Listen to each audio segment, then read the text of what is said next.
20%. Silakan buat kelompok satu untuk mulai. Terima kasih banyak Ibu, izin memulai presentasi. Silahkan Bu Rizka. Mohon tunggu sebentar ya Ibu, saya siapkan slide-nya terlebih dahulu. Oke, silahkan.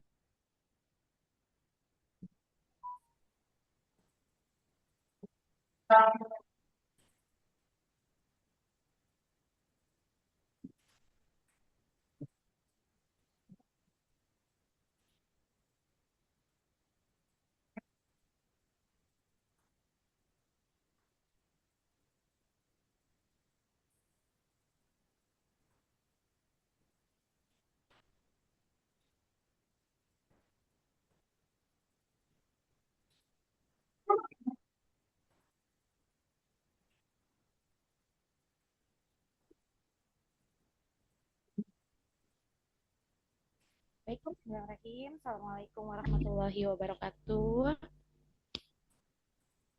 Waalaikumsalam warahmatullahi Waalaikumsalam wabarakatuh. warahmatullahi wabarakatuh. Waalaikumsalam. Baik, Bapak Ibu, eh, semoga Bapak Ibu tidak bosan dengan saya ya, karena tadi saat kuliah pertama juga saya yang presentasi. Eh, Untuk presentasi di mata kuliah landasan pendidikan ini, kami akan membahas tentang studi kasus, malapraktik hukum dan politik terhadap kualitas pendidikan.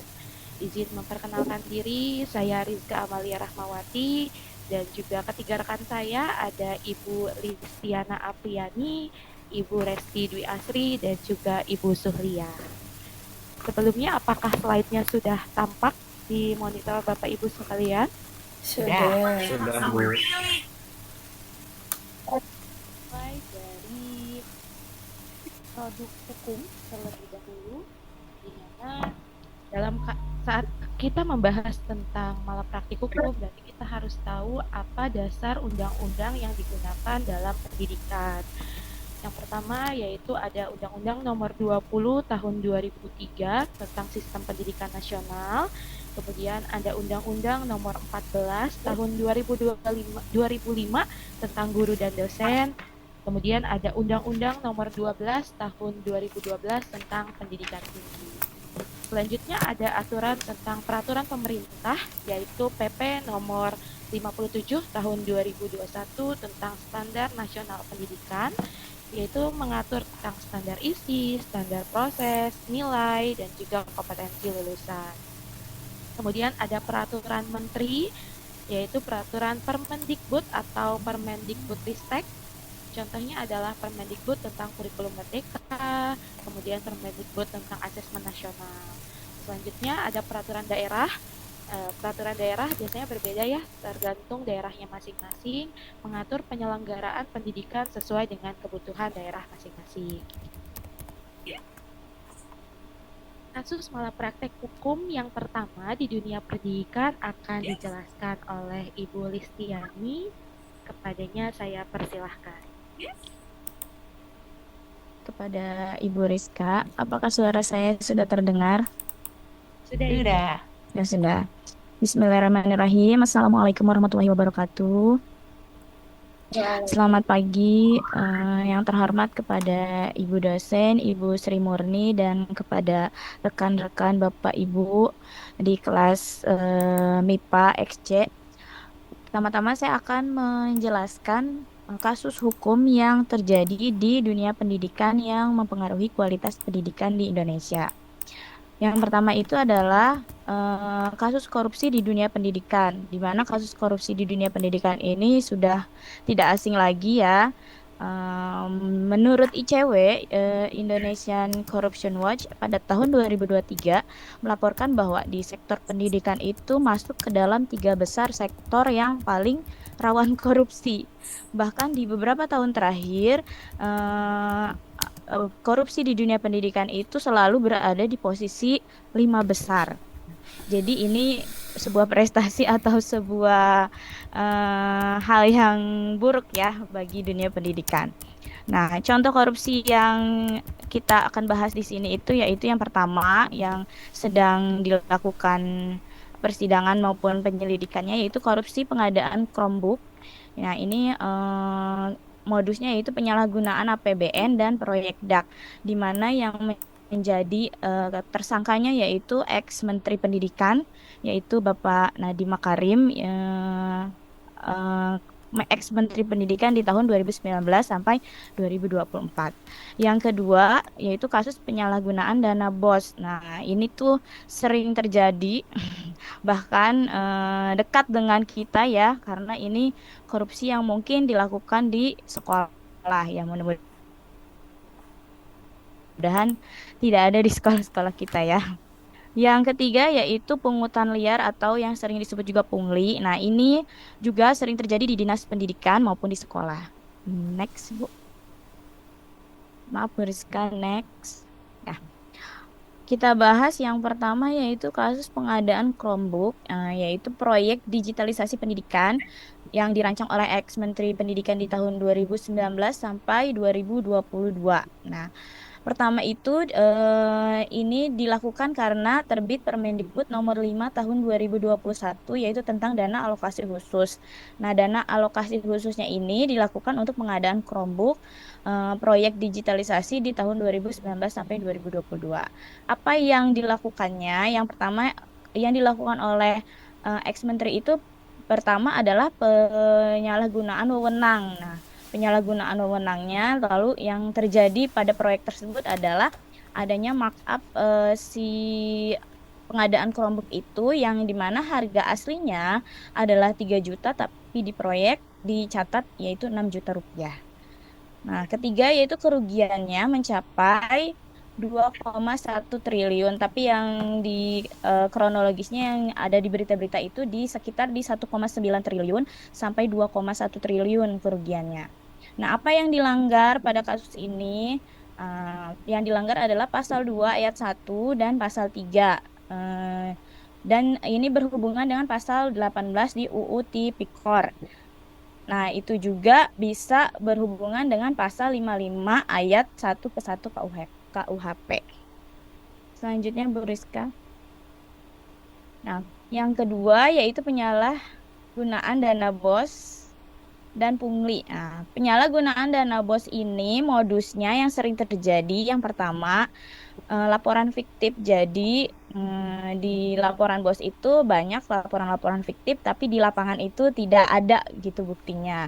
Terus yang kedua, markup. Ya, jadi membeli barang dengan harga sekian tapi ditulis di laporannya sekian. Penggunaan yang tidak sesuai ya. Jadi harusnya dana itu dana BOS itu kan tujuannya adalah untuk mendanai apa namanya proses belajar mengajar di sekolah itu hingga mencapai tujuan pendidikan. Tapi sering digunakan untuk keuntungan diri sendiri maupun beberapa kelompok. Terus yang terakhir yaitu nepotisme pengadaan barang dan jasa di mana misalnya membeli suatu barang untuk di sekolah itu pada orang yang dikenal sehingga menguntungkan beberapa pihak maupun individu. Terus yang kedua, pelanggarannya ini sama seperti kasus yang pertama yaitu ada pada pasal 2 dan pasal 3 UU Tipikor dan juga melibatkan pasal 372 KUHP tentang penggelapan. Nah, yang selanjutnya, pungutan liar nih sering terjadi di dinas pendidikan maupun di sekolah. Contohnya yang paling ini terjadi setiap tahun mungkin ya dilakukan oleh oknum, yaitu pungli PPDB. Nanti akan ada pembahasannya sendiri. Terus juga sering juga ditemukan nih kasus pungli dana PIP dan bahkan kalau di dinas pendidikan mungkin kalau dulu tuh masih ada pendataan guru honorer maupun urusan tentang guru-guru di dinas pendidikan itu tidak lepas mungkin ada beberapa oknum yang melakukan pungli. Nah, kasus pungli ini juga melanggar pasal 368 KUHP dan pasal 423 KUHP dan pasal 12 huruf E UU Tipikor. Selanjutnya. Penyebab korupsi secara universal yang pertama adalah lemahnya pengawasan. Lemahnya pengawasan ini ya di mana misalnya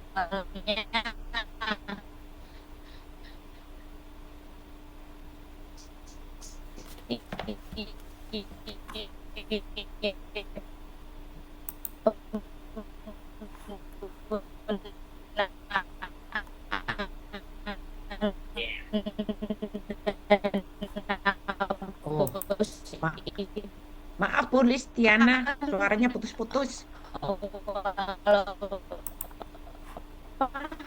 Ada pengawasan korupsi contohnya. Terus yang kedua ini dipengaruhi adanya yang namanya desentralisasinya kita setiap sekolah atau pendidikan. Iya, sudah terdengar kembali. Halo, Ya, Bu, sudah terdengar. apakah sudah terdengar Bapak Ibu? Udah, Bu. Ya, Udah. Bu. Oh, bisa dilanjutkan ya. Tadi sistem birokrasi yang lemah dipengaruhi oleh tadi desentralisasi pendidikan.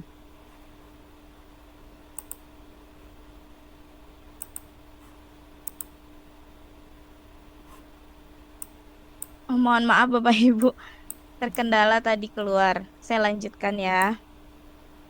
Penyebab korupsi yang ketiga yaitu penyalahgunaan wewenang. Penyalahgunaan wewenang ini dilakukan oleh beberapa oknum yang memiliki jabatan. Jadi, mereka menyalahgunakan jabatan yang sudah ada untuk melakukan tadi korupsi dan kasus-kasus yang merugikan negara.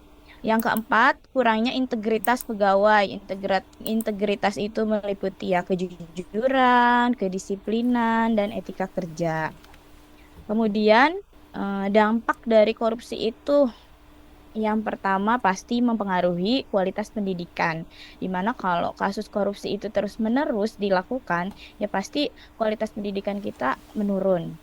Terus yang kedua, di mana misalnya dana pendidikan itu kan harusnya digunakan untuk kemajuan pendidikan. Kalau disalahgunakan berarti nanti ada beberapa siswa yang mengalami putus sekolah. Nah, ini yang bisa menyebabkan angka putus sekolah meningkat di Indonesia.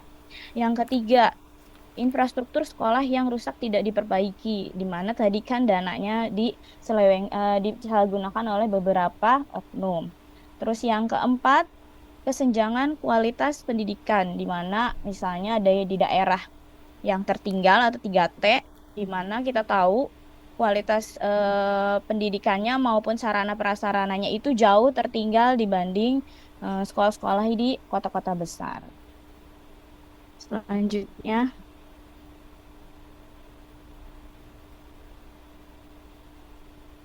Ibu Rizka. Selanjutnya, solusinya bisa dilakukan yang pertama, pendidikan dan budaya integritas. Nah, ini sering digaungkan untuk pendidikan anti korupsi di instansi sekolah ya, di instansi pendidikan. Pendidikan dan budaya integritas. Yang kedua, perbaikan sistem perbaikan sistem ini meliputi tadi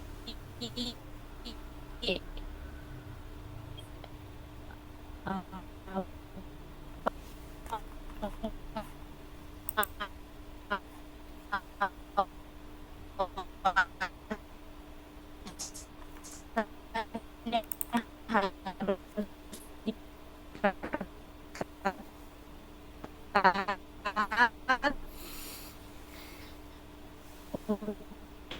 Bu,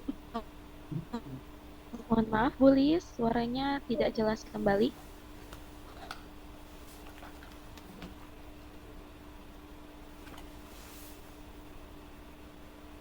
pengawasan yang harus diperketat. Penegakan hukum.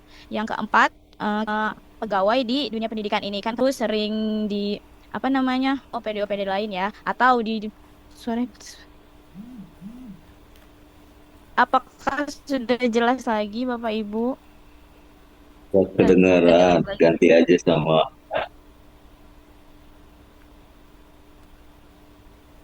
Sebentar.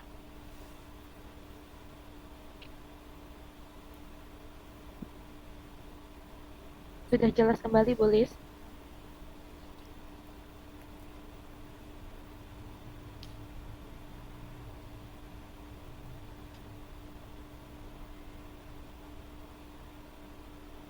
Sudah terdengar kembali? Sudah. Sudah. Ya, solusi selanjutnya itu penguatan penegakan hukum, terus kesejahteraan pegawai, dan yang kelima, peran serta dari masyarakat kita untuk mengawasi beberapa pokoknya mengawasi kasus-kasus atau mengawasi di dunia pendidikan tersebut. Sudah jelas? Oke, itu pemaparan dari saya cukup. Saya kembalikan kepada Ibu Rizka. Terima kasih. Terima kasih banyak, Bu Lis, atas pemaparannya. Untuk kasus malapraktik hukum terhadap kualitas pendidikan selanjutnya akan dijelaskan oleh saya sendiri. Yang akan saya bawa yaitu tentang malapraktik hukum dalam PPDB atau penerimaan peserta didik baru ya Bapak Ibu. Mungkin sebentar lagi kita akan mengalami atau akan masuk ke penerimaan peserta didik baru ini untuk Bapak Ibu yang sudah mengajar di sekolah. Malapraktik hukum yang terjadi pada PPDB yaitu korupsi, kolusi, dan juga nepotisme, meliputi ada manipulasi jalur zonasi, kemudian penyalahgunaan jalur afirmasi, kemudian praktik titipan siswa, kemudian ada suap agar diterima di sekolah favorit, dan juga ada pungutan liar. Nah, malapraktik hukum yang terjadi dikategorikan ada korupsi. Nah, korupsi ini adalah penerimaan uang suap agar siswa diterima di sekolah favorit. Nah, ini mungkin untuk kasus PPDB seperti rahasia umum ya Bapak Ibu. Mungkin untuk Bapak Ibu yang sering mendengar kasus ini bahwa ada oknum-oknum yang menyuap agar anaknya bisa diterima di sekolah-sekolah jalur favorit. Bahkan mungkin ini adalah sekolah negeri yang notabene gratis gitu ya, tapi dimintain uang untuk uang bangku katanya, untuk beli bangku agar siswanya atau anaknya diterima di sekolah favorit. Selanjutnya ada kolusi, ini kerjasama siswa dengan sekolah untuk memalsukan data biasanya Bapak Ibu.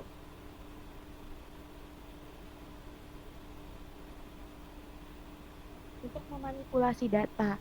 Contohnya misalnya agar anaknya diterima di sekolah ini, maka anak tersebut menitipkan atau masuk ke dalam kakak yang lain gitu loh, kakak saudaranya atau dianggap anak angkat gitu loh, supaya bisa masuk ke sekolah tersebut melewati jalur zonasi antara orang tua siswa dan juga pihak sekolah untuk memanipulasi data. Dan ada juga mungkin uh, titipan juga di sini ya, kerjasama antara orang tua siswa dan juga panitia PPDB, oknum panitia PPDB. Selanjutnya adalah nepotisme, mendahulukan calon siswa karena hubungan keluarga atau kedekatan dengan pejabat. Misalnya pejabat A ingin anaknya sekolah di tempat saya, kemudian saya mendahulukan calon siswa tersebut untuk bersekolah di sekolah tersebut. Selanjutnya, apa sih yang dilanggar? Yang pertama, yang dilanggar itu adalah Undang-Undang Nomor 20 Tahun 2003 tentang Sistem Pendidikan Nasional. Ini melanggar pasal 5 ayat 1, yaitu tentang setiap warga negara berhak memperoleh pendidikan yang bermutu. Jadi sekolah itu berhak seluruh warga negara untuk menerima pendidikan. Selanjutnya ada pasal 12 ayat 1, peserta didik berhak mendapat layanan pendidikan sesuai bakat dan juga kemampuannya. Jadi bukan karena titipan dari beberapa oknum. Kemudian yang selanjutnya adalah Undang-Undang Nomor 28 Tahun 1999 tentang penyelenggaraan negara yang bersih dan bebas dari KKN. Selanjutnya ada Undang-Undang Nomor 31 Tahun 1999 tentang pemberantasan tindak pidana korupsi, yaitu UU Nomor 20 Tahun 2001. Kemudian ada Peraturan Menteri Pendidikan dan Kebudayaan tentang PPDB.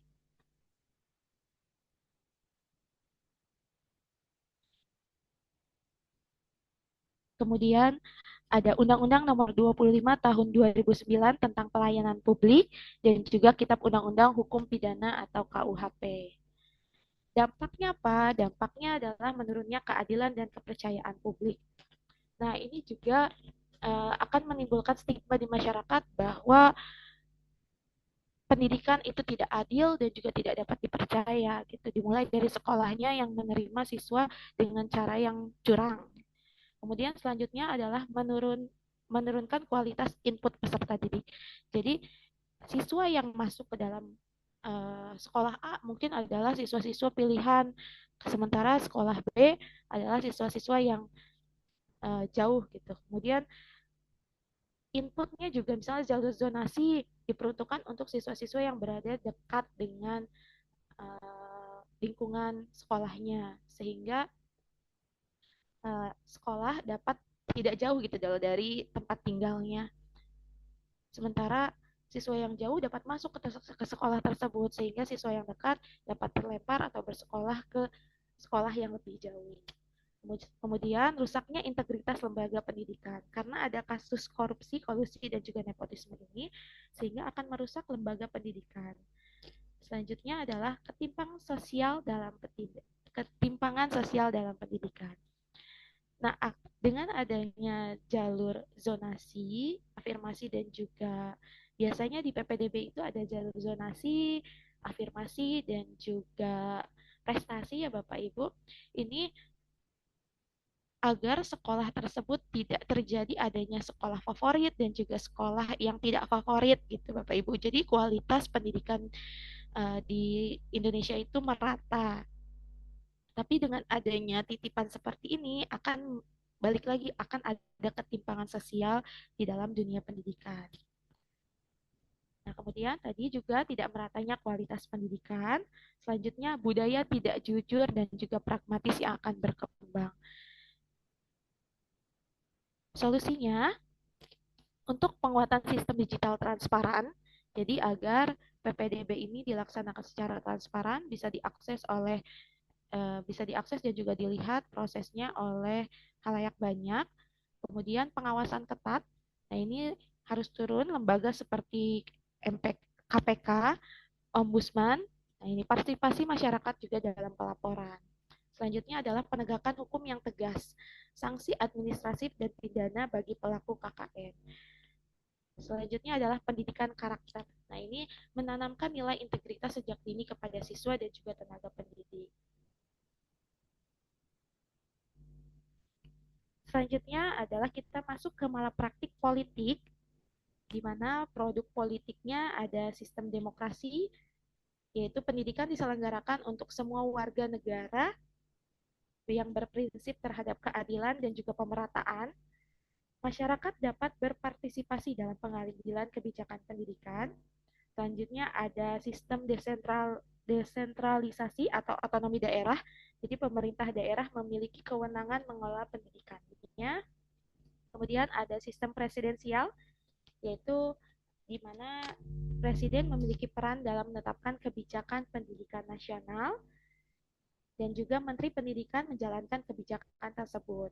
Kemudian ada juga peran lembaga negara dalam produk politik ini, yaitu yang pertama adalah legislatif, membuat undang-undang tentang pendidikan, eksekutif atau pemerintahan untuk melaksanakan kebijakan pendidikan, dan juga yudikatif, Mahkamah Agung dan juga Mahkamah Konstitusi untuk mengawasi dan juga menguji peraturan pendidikan.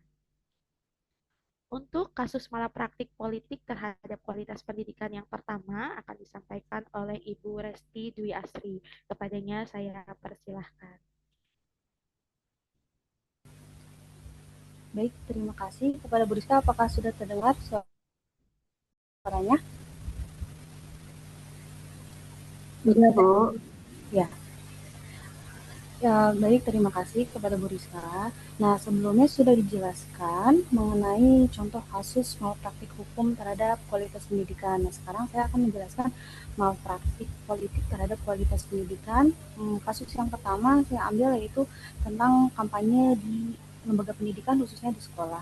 Latar belakang yang membelakangi kasus ini yaitu pasal 280 ayat 1 huruf H Undang-Undang Nomor 7 Tahun 2017, di mana pelarangan kampanye dilakukan itu untuk menjaga netralitas fasilitas publik, tempat ibadah, dan lembaga pendidikan dari kepentingan politik praktis. Nah, berarti sekarang fokusnya ke lembaga pendidikan.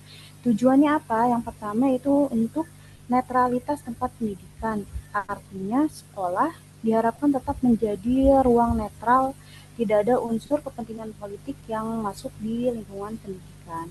Yang kedua yaitu mencegah konflik, di mana artinya menghindari potensi konflik antar pegawai karena perbedaan dukungan di politik. Yang ketiga yaitu kondusivitas pendidikan, artinya memastikan proses belajar mengajar tidak terganggu oleh aktivitas kampanye. Selanjutnya, nah untuk contoh kasusnya, penyalahgunaan institusi pendidikan untuk kampanye, di mana penyalahgunaannya itu ada penyalahgunaan anak sekolah atau penggunaan fasilitas sekolah untuk kampanye politik. Contoh kasus yang pertama sebenarnya ini kasusnya ada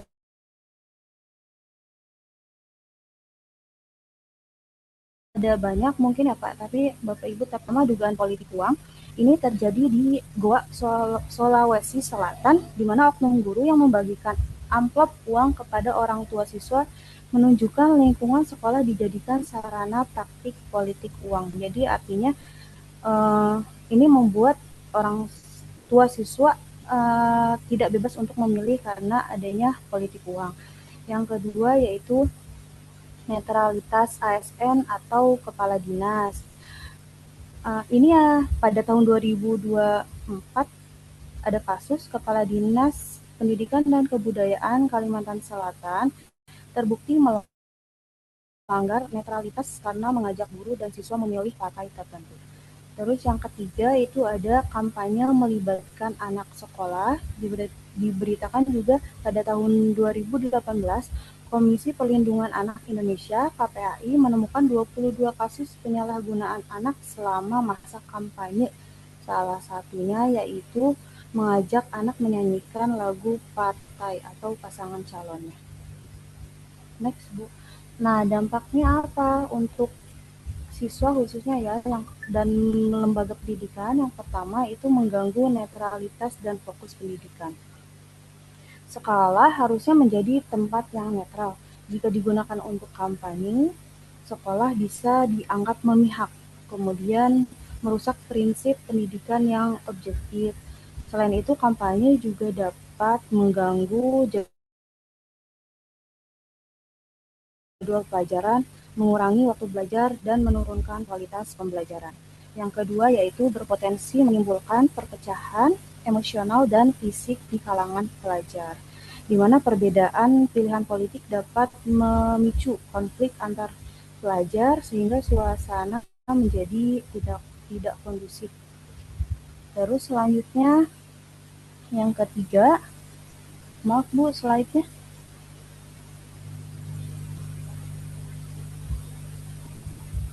Yang ketiga itu menyalahgunakan wewenang jabatan di sekolah, artinya menggunakan kekuasaan atau pengaruh jabatannya untuk mendukung atau menguntungkan pihak politik tertentu. Selanjutnya. Nah, selain dampak negatif, kemudian ada juga dampak positif dari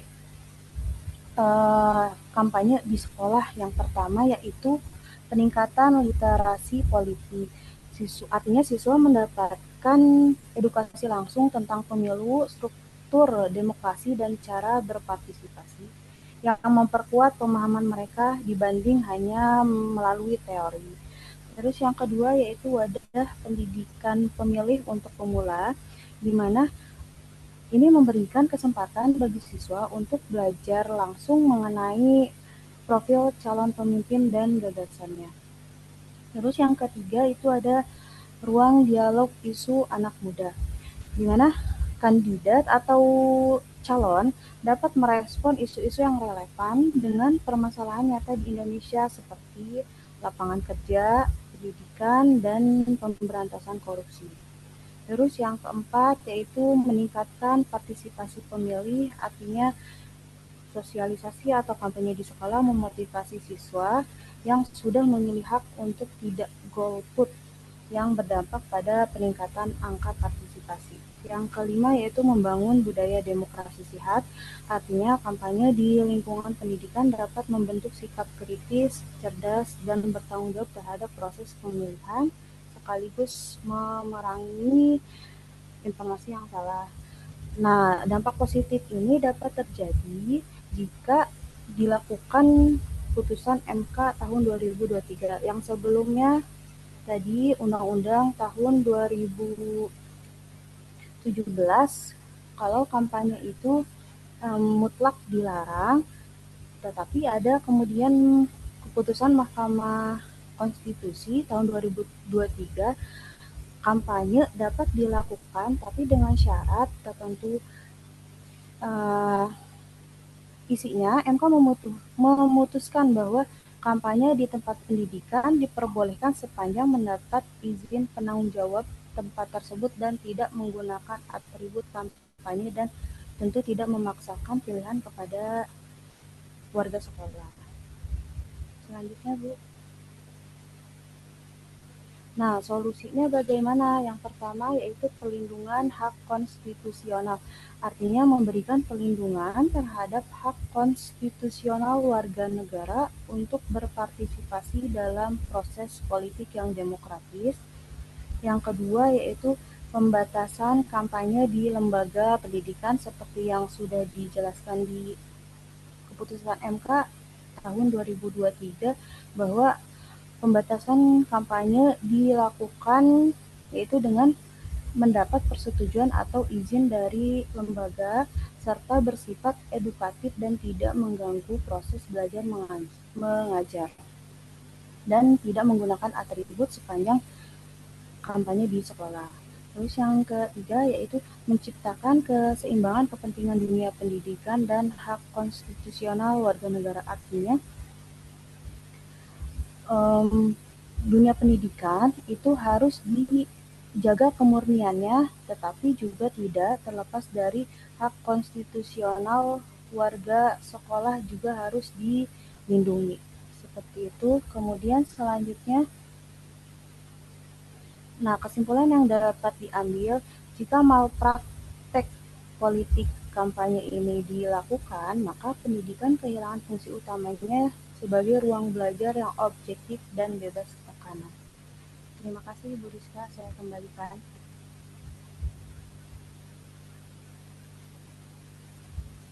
Itunya Mas ya. Terima kasih Bu Resti atas penjelasannya. Untuk kasus malapraktik politik di lingkungan pendidikan akan di dunia pendidikan akan disampaikan oleh Ibu Suliah. Kepadanya saya persilahkan.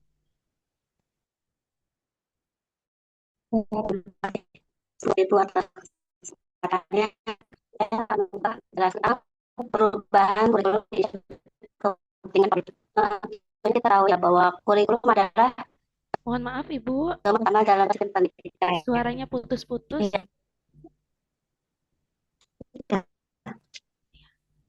Masih Bu,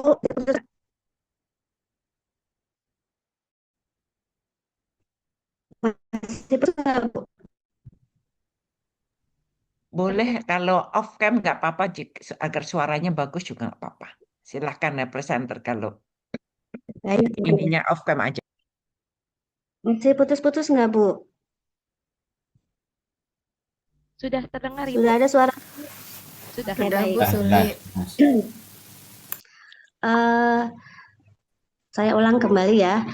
Seperti kita ketahui, kurikulum adalah sebuah pedoman dalam sebuah sistem pendidikan. Indonesia selama ini sudah mengalami banyak perubahan kurikulum. Tentunya kurikulum ini adalah tidak hanya sebatas kebutuhan pendidikan, namun juga ada pengaruh dari faktor politik yang ada di Indonesia. Nah, tentunya pemerintah adalah yang berperan dominan dalam penentuan kebijakan kurikulum ini. Seperti kita ketahui bahwa kurikulum adalah sebuah seperangkat rencana dan pengaturan pembelajaran yang mencakup tujuan pendidikan, isi atau materi, metode, evaluasi yang tentunya ini menjadikan sebuah perangkat kita para guru ya dalam membuat perangkat pembelajaran untuk siswa atau peserta didik yang kita ajarkan. Di sini slide berikutnya ya. Kita sudah ketahui bahwa banyak perubahan kurikulum yang ada di Indonesia, yaitu dari tahun 1947, 1952 sampai yaitu yang terakhir tuh tahun 2022 yaitu tentang kurikulum merdeka. Ya. Ini adalah sejarah singkat tentang kurikulum yang ada di Indonesia. Tentunya ini kita lihat juga ya di mana biasanya ada pergantian menteri, di situ ada pergantian kurikulum juga biasanya seperti itu. Kemudian hubungan kurikulum dan politik. Di sini kurikulum mencerminkan ideologi penguasa, pemerintah menentukan arah pendidikan, pergantian pemimpin tentunya akan diikuti oleh perubahan kurikulum. Nah, pendidikan dijadikan alat pembentukan karakter sesuai dengan kepentingan negara. Eh, Bentuk kepentingan politik yaitu yang pertama adalah penanaman ideologi tertentu, kemudian penguatan legitimasi pemerintah, pengendalian pola pikir masyarakat, menciptakan generasi sesuai visi penguasa. Mohon maaf, Bu Rizka, itu slide-nya agak telat ya.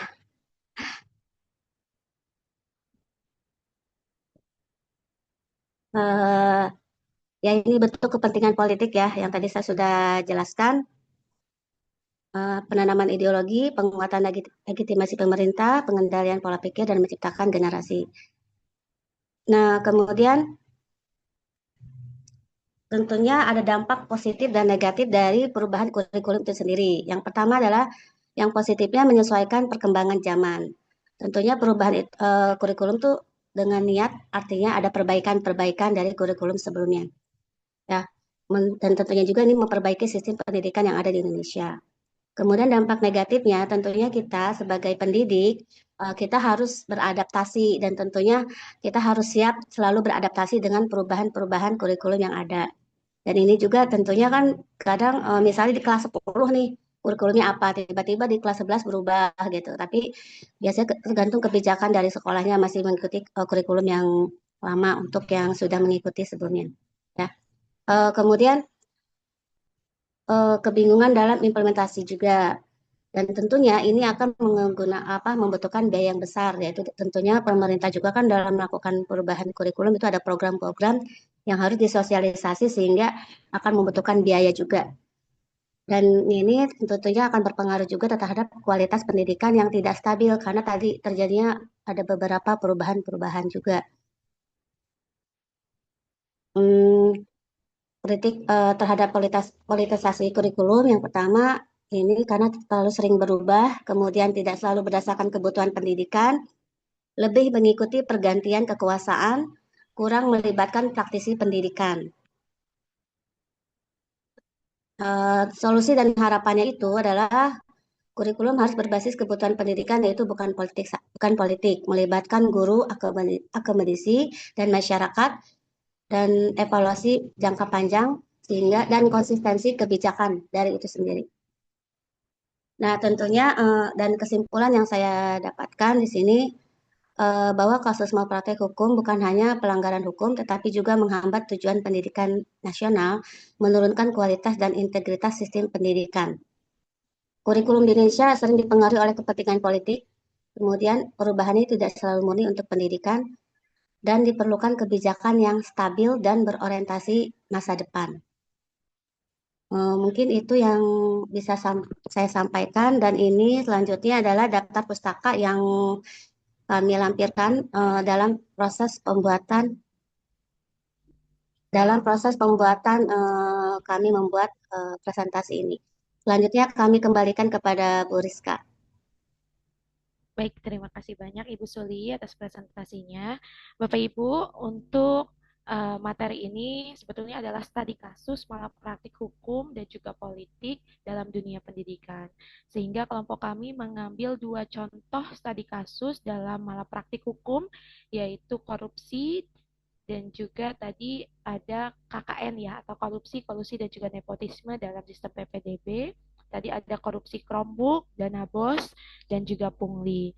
Kemudian untuk malapraktik politiknya, kelompok kami juga mengambil dua contoh studi kasus, yaitu ada kampanye di lingkungan pendidikan dan juga ada politisasi kurikulum yang nantinya akan berdampak terhadap kualitas pendidikan yang ada di sekolah.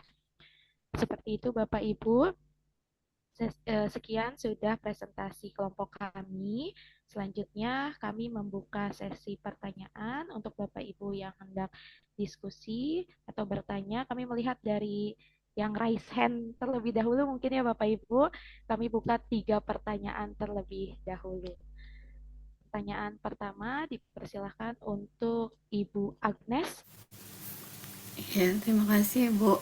Izin bertanya, eh, jika di sebuah sekolah itu terjadi malpraktik tentang penyalahgunaan dana BOS, kemudian berdampak pada eh, keterbatasan dana, ada nggak sih alternatif sumber pendanaan yang etis dan realistis yang bisa kita manfaatkan di sekolah untuk menutupi kekurangan dana tanpa membebani siswa? Itu pertanyaan saya. Terima kasih.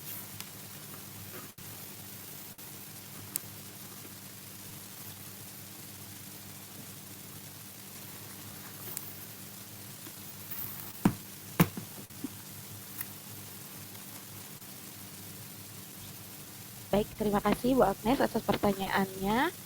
Selanjutnya, pertanyaan dari Bapak Yulian Rahmat. Saya persilahkan. Baik, terima kasih atas kesempatan yang diberikan. Saya izin sharing sedikit ya, Bapak dan Ibu, mengenai pengalaman saya. Perihal korupsi ini, setidaknya di pengalaman hidup saya, ada 2 hal besar yang saya sendiri, saya katakan fight terhadap hal tersebut. Singkatnya saja saya ceritakan, 2 tahun lalu ketika 6 bulan saya kerja, saya melaporkan bahwa nanti juta. Pak Julian, Itu suaranya Maaf putus-putus. Bapak, Boleh off cam. tanya. oke, sudah jelas suara. Pak Yulian, Sudah belum ya? Halo? sudah Bapak, silakan. Sudah. Oh ya, mohon maaf, tadi mungkin jaringannya. Jadi singkat cerita, 2 tahun lalu itu saya benar-benar merasakan berperang terhadap korupsi ya. Khususnya 6 bulan saya kerja di salah satu BUMN, bawahan saya itu korupsi sekitar 246 juta rupiah. Akhirnya dari situ saya melaporkan ke polisi dan akhirnya terjadi hal yang tidak saya duga di kantor polisi. Yang tidak terduga itu yakni ketika saya melaporkan bawahan, dan di situ saya rasa yang dilakukan malah atasan melaporkan saya gitu. Akhirnya saya dipanggil 3 kali oleh penyidik yang sangat-sangat melelahkan sekali. Dari jam 1 siang hingga jam 2 malam kita diberikan pertanyaan-pertanyaan yang serupa tapi dengan diksi yang berbeda. Nah, sampai hingga ketika masalah ini sampai ke orang pusat, dan qadarullah saya persingkat lagi dengan berbagai kejadian-kejadiannya, eh saya dinyatakan tidak bersalah dan bawahan saya dipenjara begitu. Saya hanya berpikir kenapa melawan korupsi di negeri ini sulit sekali gitu ya, dan sangat melelahkan. Bahkan yang saya heran ketika kita mencoba memerangi yang sudah nampak di depan mata kita, justru secara struktural kita diserang dari atas gitu. Itu hal-hal yang saya kurang pahami. Bahkan sampai saya merasakan hal-hal yang gak logis. Saya diminta minum air dukun, diminta minum makan sesuatu hal yang orang-orang pusat dari BUMN ini minta kepada saya gitu. Walaupun akhirnya Tuhan menolong saya dan akhirnya alhamdulillah saya terbukti tidak bersalah dan bawahan saya masuk ke dalam proses persidangan dan sepertinya sekarang udah di penjara. Nah, sedikit kasus yang kedua yaitu ini masih anget nih, 2 bulan saya di sekolah. Ini tahun kedua saya di sekolah. Intinya eh mungkin Bapak Ibu sadar bahwasannya paradigma korupsi kita ini sedikit bergeser. Dulu mungkin yang saya rasakan adalah sekolah ini membuat sistem bagaimana caranya untuk mendapatkan pemasukan dari siswa, apapun diksinya, apapun kepentingannya. Entah jual LKS, entah ya mungkin dari PPDB dan lain-lain. Cuman yang saya rasakan sekarang mulai berubah yaitu bagaimana kita ini dapat mengakomodasikan uang dari guru-gurunya sendiri, jadi kepada internal dirinya sendiri. Nah, singkat cerita, saya dilaporkan ke kepala sekolah karena menolak untuk membayar rutin di mana budaya ini sudah 12 tahun berjalan di sekolah tersebut. Akhirnya satu melawan 4 orang atasan dilakukan di ruang rapat begitu ya. Sampai di titik argumentasi saya terakhir saya katakan dengan terang-terangan siapa yang bermain di sini gitu. Nah, dari 4 orang itu 2 orang meluluh dan 2 orang lagi tetap kekeh intinya. Dan alhamdulillah di akhir kegiatan atau di akhir 2 bulan panjang itu kita dirapat sampai itu terjadi karena kepala sekolah saya orang yang baik dan saya yakin banget beliau orang yang jujur. Beliau mengeluarkan SK dari sekolah yang menghentikan seluruh praktik korupsi tersebut. Nah, pertanyaan saya dari semua itu, untuk melawan satu individu saja dalam kasus korupsi, ini sangat melelahkan sekali. Memakan waktu yang banyak, memakan tekanan psikologis, bahkan kita katakan eh, bisa sampai nangis lah ibaratnya untuk memikirkan hal tersebut. Karena saya rasa untuk memajukan kebenaran itu nggak mudah. Pertanyaan saya, mungkin Bapak Ibu punya pengalaman lain, ada nggak cara praktis kita untuk melawan hal-hal yang kita katakan korupsi untuk saat ini, mungkin khususnya di dunia pendidikan. Terima kasih Bapak Ibu. Terima kasih Pak Yulian yang sudah berbagi kisah juga dan juga pertanyaannya. Pertanyaan ketiga yang duluan nih Bapak Fahmi Hasanuddin. Terima kasih Bu Rizka telah memberikan waktunya. Sebagaimana kita ketahui ya Bu, Bapak Ibu, dalam di negeri kita terjadi apa yang dikatakan Bu Suli, banyak terjadi perubahan kurikulum, dan perubahan kurikulum itu terjadi karena ada perubahan politik di negara kita. Sehingga dengan perubahan politik dan perubahan kurikulum ini banyak terjadi suatu penurunan kualitas pendidikan di negara kita ya. Dan dengan politik itu pun banyak suatu terjadi karena biaya politik itu mahal hingga banyak yang terjadi korupsi di dalam dunia pendidikan. Yang saya tanyakan adalah jika dunia pendidikan ini tidak dipengaruhi politik, apa yang akan terjadi?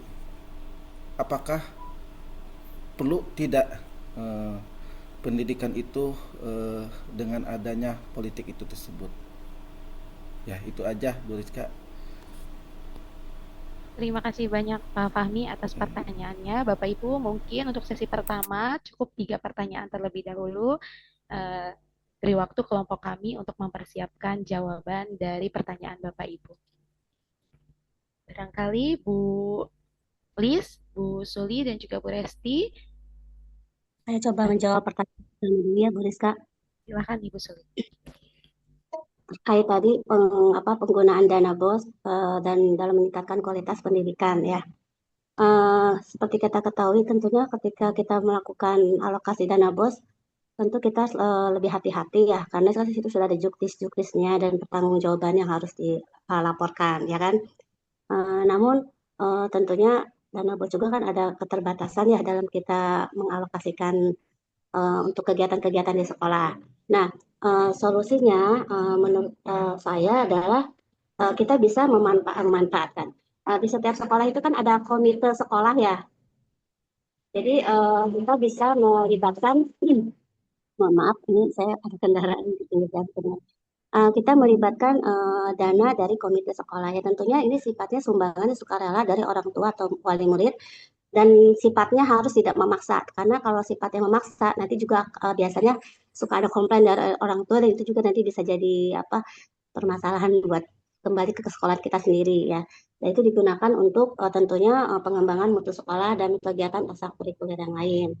Kemudian yang kedua, kita bisa memanfaatkan dana CSA dan tentunya kita membuat proposal ya kan ya untuk ke perusahaan-perusahaan gitu ya untuk membantu dalam proses kegiatan meningkatkan mutu sekolah. Terus kemudian bisa juga dari dana individu, misalnya alumni atau lembaga sosial ya, seperti itu. Dan terakhir, mungkin ini juga kan sebenarnya kan pemerintah sudah mulai menggencarkan ya di SMA sekarang untuk meningkatkan manajemen kewirausahaan. Nah, di situ tentunya kita bisa memanfaatkan hasil kegiatan produktif kita dari kegiatan kewirausahaan, terutama koperasi sekolah. Karena sebenarnya kan sekolah itu kan banyak tuh muridnya, jadi tentunya koperasi menjadi sebagai apa buat apa modal juga kita untuk pendanaan, kemudian kantin dan unit produksi lainnya. Ya, kemudian saya rasa sekarang mungkin setiap sekolah sudah mulai giat untuk membentuk tim-tim kewirausahaan. Ya, tentunya itu melibatkan peserta didik juga sebagai sarana pendidikan untuk membentuk karakter wirausaha. Eh, dan mungkin itu jawaban dari kelompok kami. Tapi yang paling terpenting adalah tadi ya, ketika saya juga waktu kemarin tuh ada pagi kegiatan P5 gitu ya kan tuh banyak tuh ya. P5 kelas 10, 11, 12. Dan saya melibatkan komite dan kemudian ada pendanaan, tapi tentunya kembali lagi kita memang sebagai guru ya kita udah melaksanakan semua konsep dan lain-lain dan pelaksanaan, jangan lupa laporan pertanggungjawabannya yang harus transparan. Saya rasa ketika kita melakukan laporan yang transparan dan akuntabel, insya Allah itu akan berkelanjutan di kemudian hari ya. Dan tentunya juga kita harus dalam melakukan ya harus berdasarkan prinsip manajemen berbasis sekolah juga dan tidak boleh melanggar aturan. Jadi jangan sampai ada konteks kalimat pungli pungutan liar, itu aja. Itu saja jawaban dari saya. Terima kasih banyak Ibu Suli.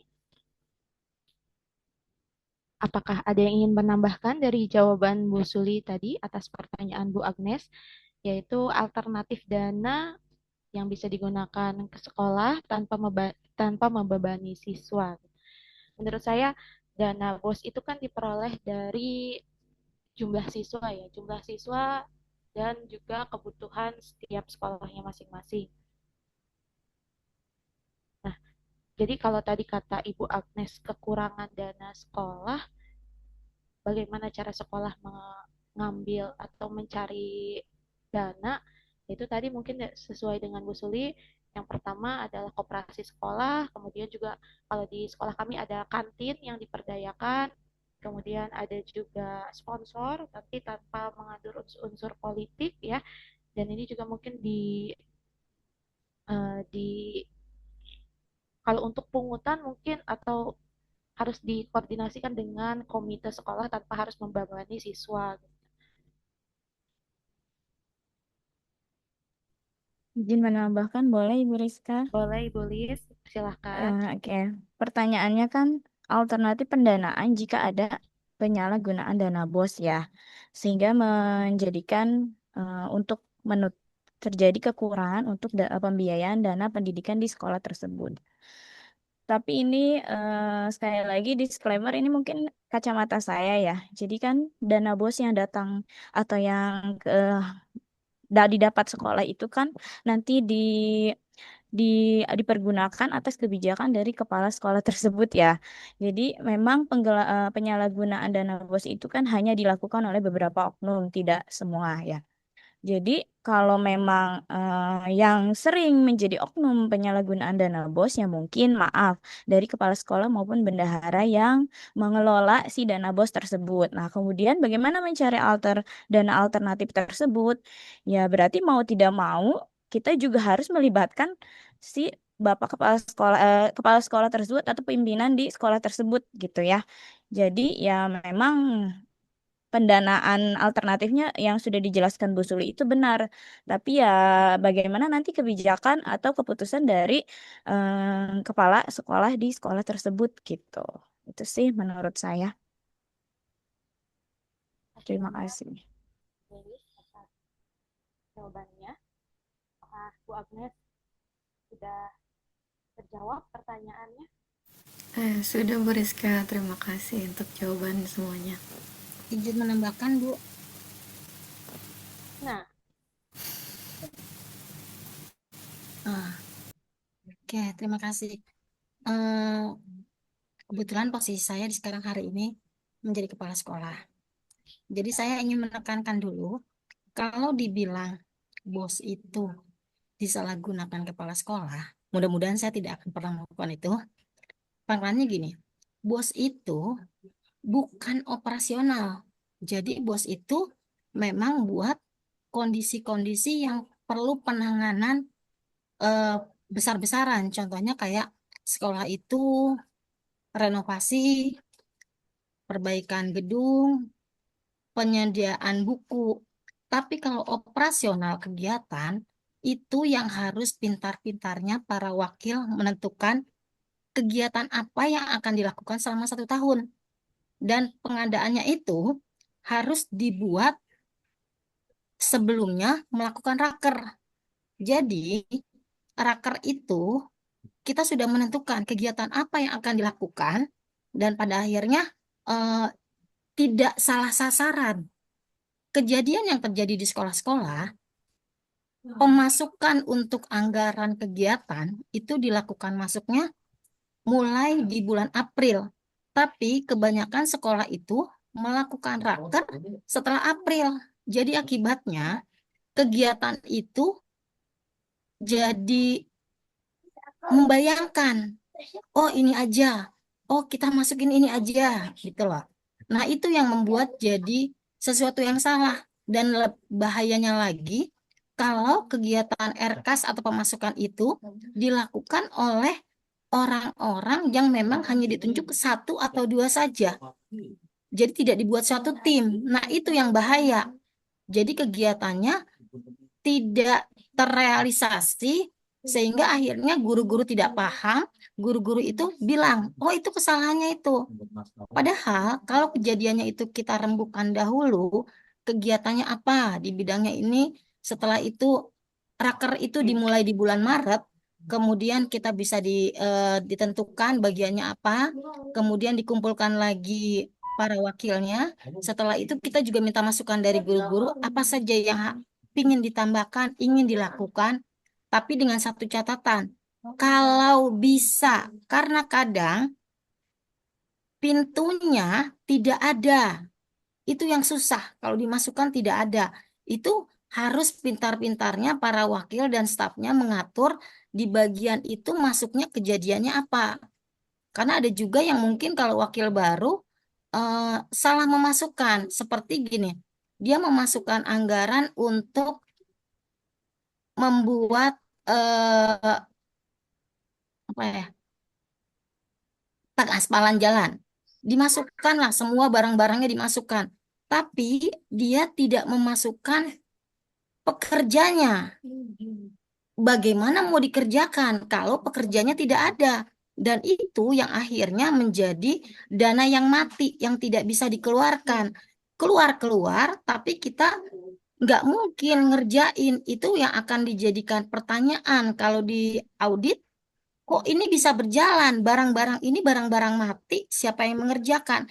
Dan itu akhirnya mungkin maksud sekolahnya dia dengan cara baik supaya barang udah ada, terus kita kita buat aja deh begini-begini, kerjasama dengan vendor. Itu yang salah, itu yang tidak boleh. Kalau itu harus dikembalikan ke pemerintah. Makanya hati-hati pada saat membuat penganggaran. Harus dihitung benar-benar, harus ditekankan kegiatannya apa, dan dilakukan perencanaannya jauh-jauh hari. Jangan memasukkan dulu, kemudian nanti kita baru merencanakan, baru raker, terus baru ngerjain ke sana. Itu yang jadi kacau balau. Itu saja masukannya. Makasih. Itu Ibu maksud rakernya mungkin untuk pengisian arkas ya Bu. Iya Pak, itu kan karena tadi bilangnya sering terjadinya eh, kondisi kesalahan, terus akhirnya dibilangnya kepala sekolahnya menggunakan dana bos buat yang lain. Itu terjadinya sebenarnya bukan bukan dia menyalahgunakan, tetapi dia mencari satu solusi atas satu kegiatan yang pernah dianggarkan, tapi di tengah perjalanan baru nyadar ini ada yang kurang, gitu. Itu Ya seperti di tahun 2026 ini untuk ANPK nanti apakah ada atau tidak itu kan yang memusingkan itu. Ya, Pak, itu efisiensi, Pak. Kita harus Ya. putar otak sendiri, Pak. Iya, betul, Bu. Terima kasih banyak Bu Rina atas tanggapan dan juga tambahannya dan juga Pak Asep.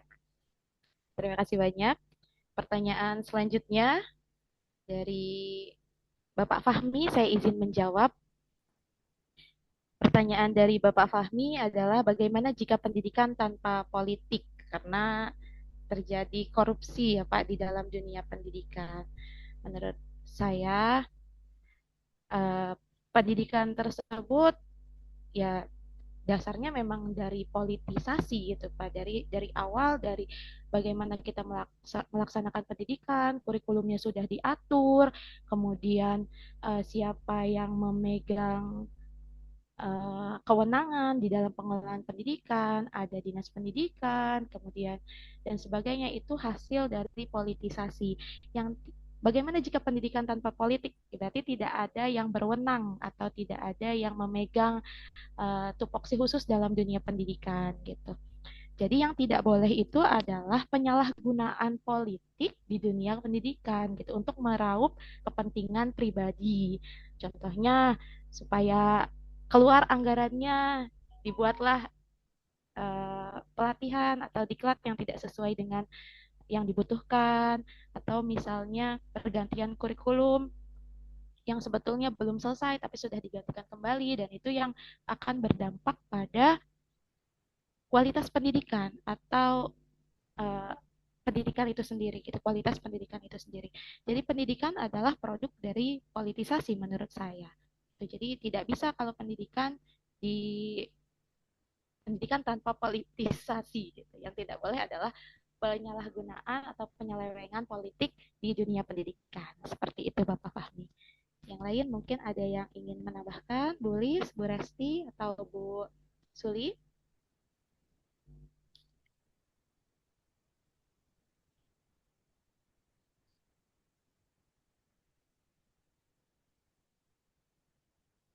Bapak Fahmi? Ya, Bu. Sudah terjawab atau masih ada Ya, yang kurang? cukup, Bu. Terima kasih, Yang Bu, lain ada yang hendak menambahkan? penjelasannya. Cara politik itu ini penggiringan opini dan penggiringan massa soalnya bisa bikin Wah, Ibu. seru banget itu ya. Apalagi kemudian yang dipilih kemudian public figure yang belum tentu uh, the right man in the right place. Ya gitu ya.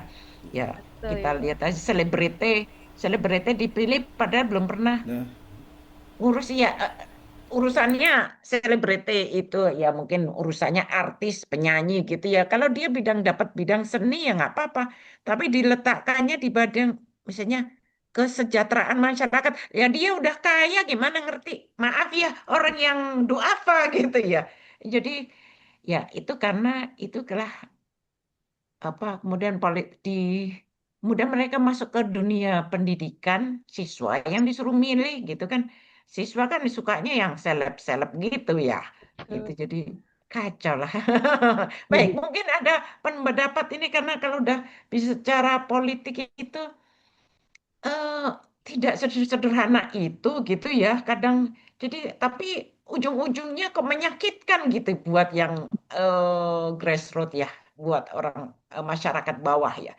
karena suara nggak didengar tapi di waktu pada saat apa pemilihan dikejar-kejar gitu tapi setelah kemudian 5 tahun kemudian nothing gitu gimana silahkan Bapak Ibu. Ya. Bu Rizka, punten saya boleh menanggapi yang Pak Fahmi nambahkan. Silakan, Ibu, silakan Bu Suli. Tadi kan saya pemaparan saya sudah jelas ya bahwa kurikulum kita itu dipengaruhi oleh kebijakan pemerintah ya. Tentunya ya di situ pun sudah akan terlihat akan bersentuhan dengan kebijakan dan kekuasaan atau politik pada saat yang sedang lagi berkuasa atau berwenang gitu ya. Dan tentunya anggaran pendidikan pun tentunya akan berasal dari kebijakan negara.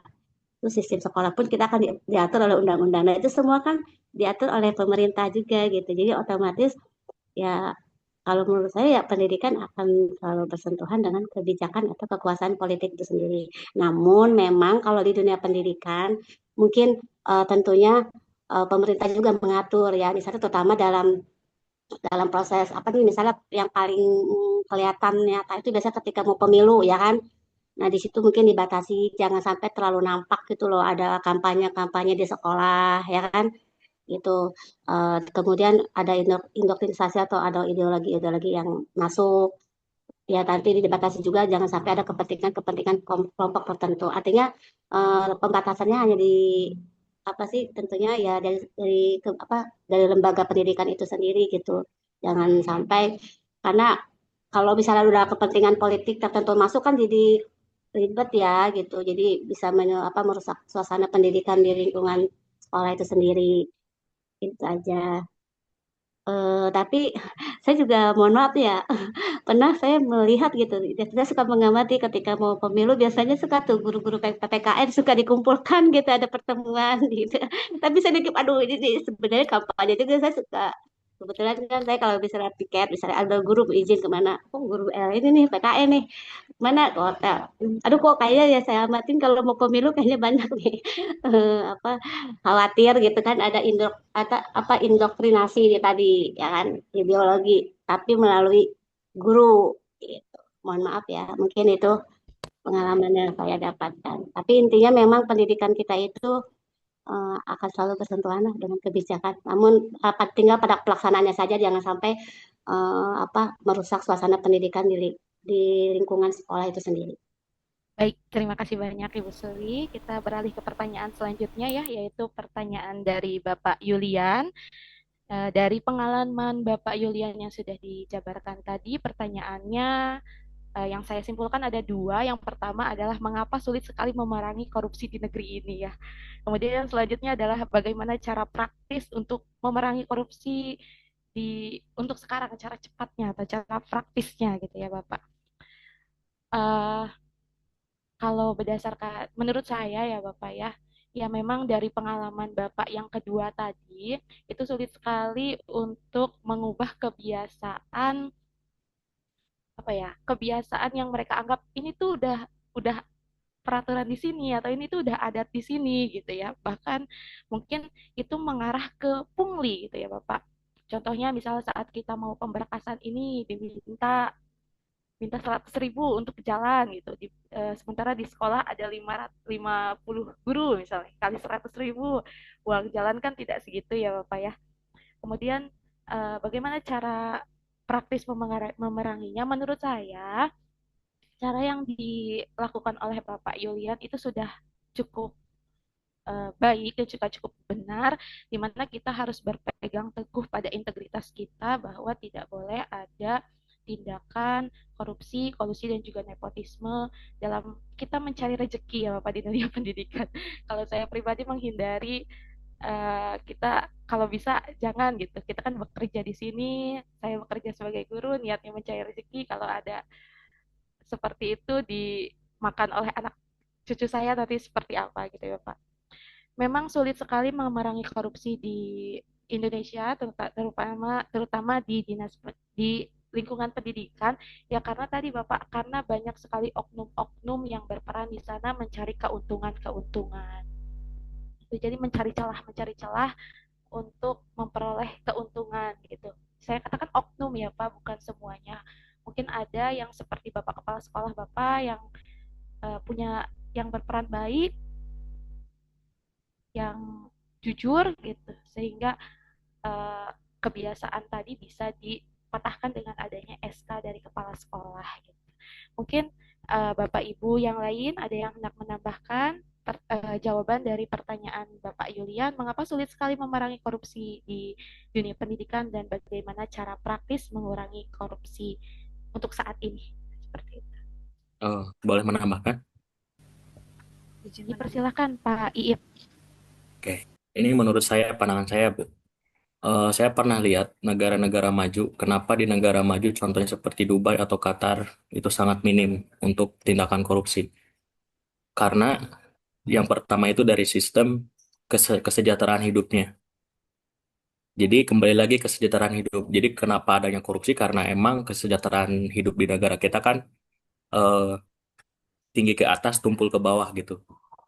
Seperti itu. Jadi contohnya kalau mungkin suatu saat mungkin di abad keberapa kita udah sukses maju kayak negara-negara Arab, mungkin kita juga akan minim yang namanya korupsi seperti itu.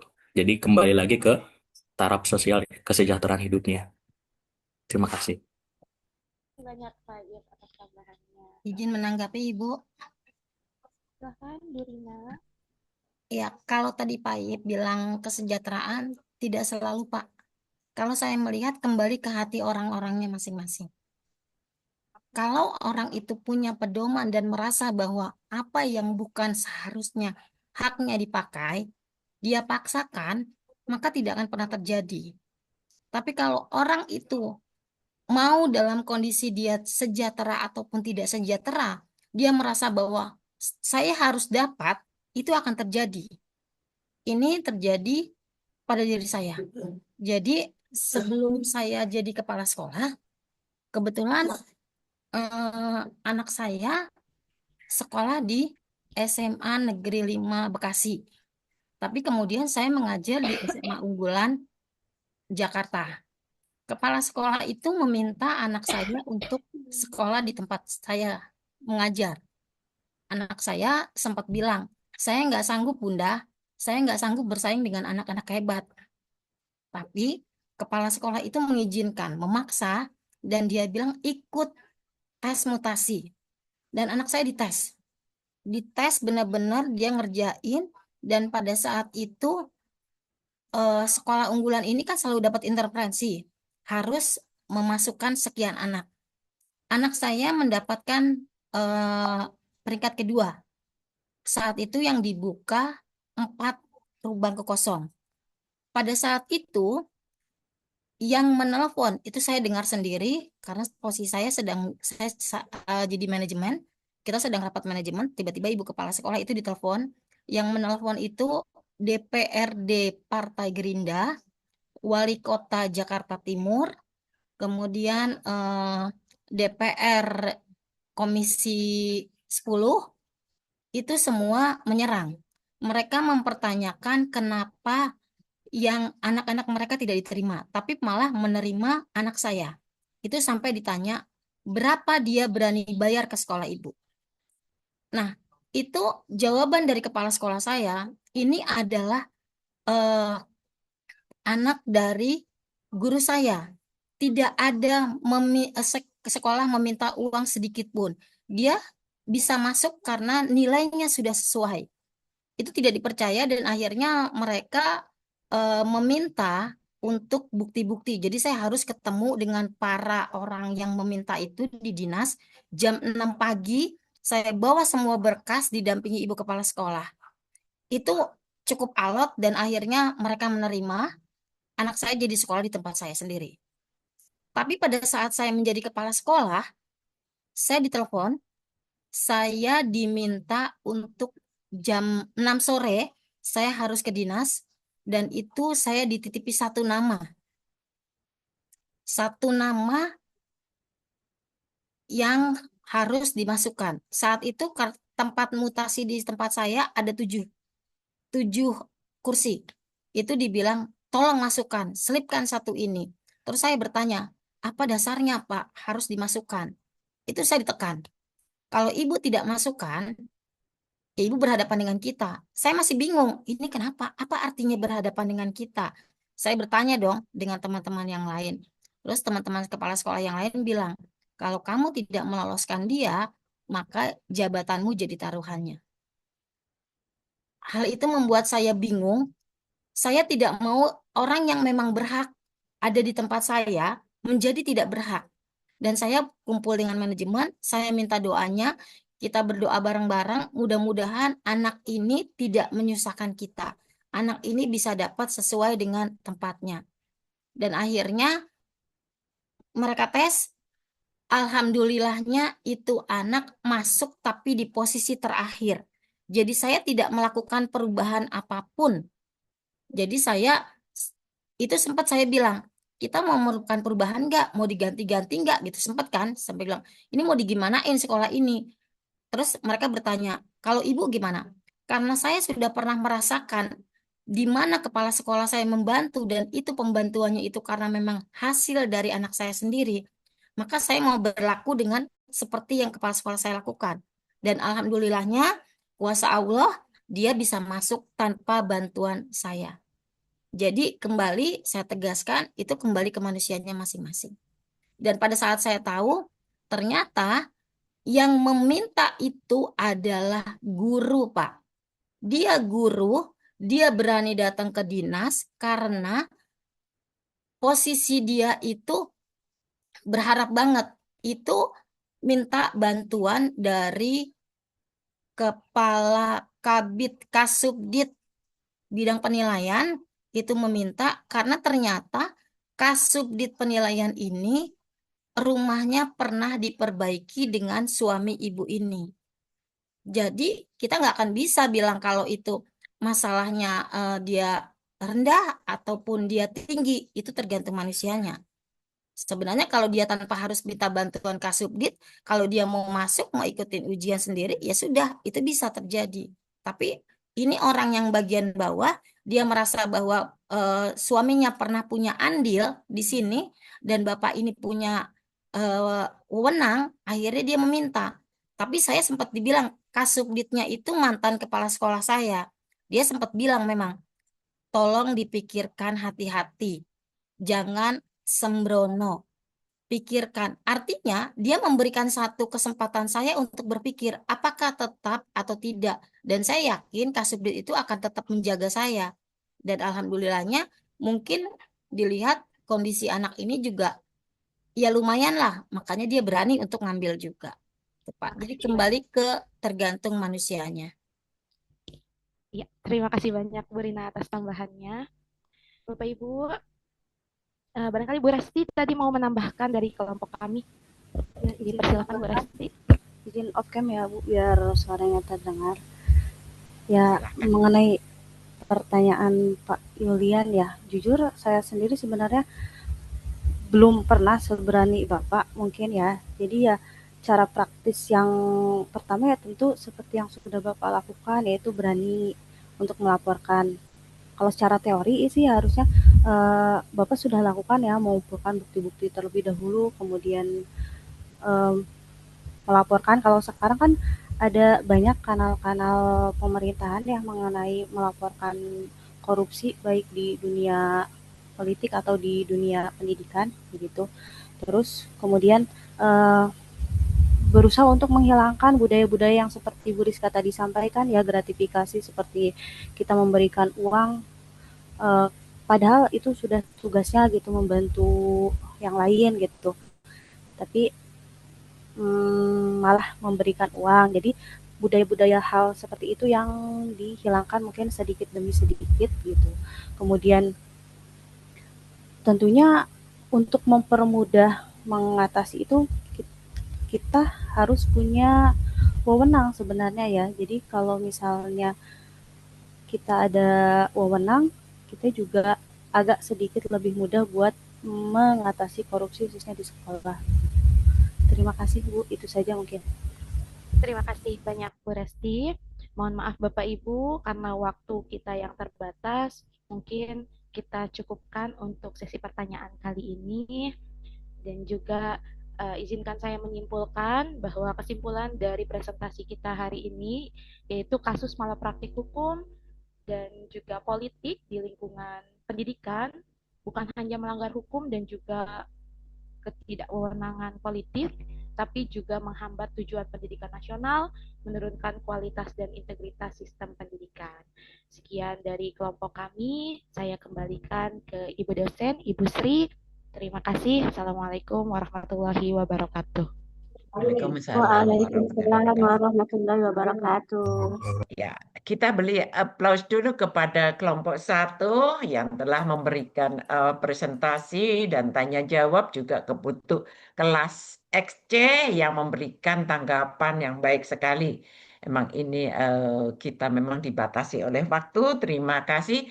Presensi sudah saya lakukan, jadi Bapak Ibu sudah tenang, sudah saya sambil mendengar jawaban, saya bisa dari partisipan saya sudah mengabsen Bapak Ibu sekalian.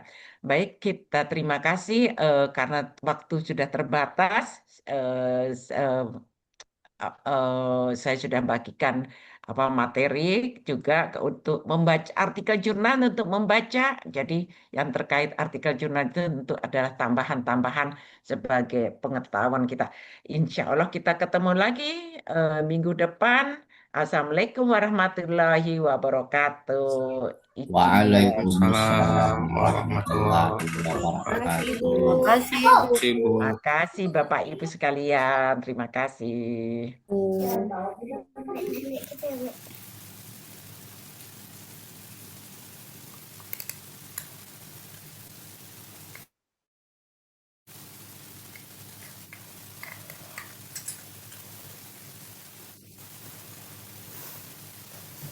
Ngopi Pak Asep, ngopi. Ngopi dulu biar gak oleng.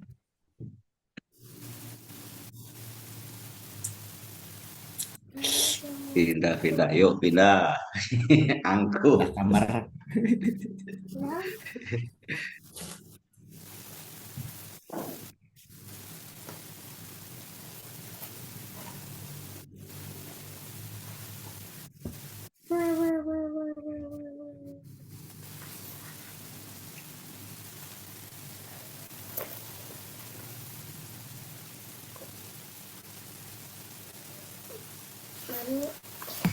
Ini selesai kapan?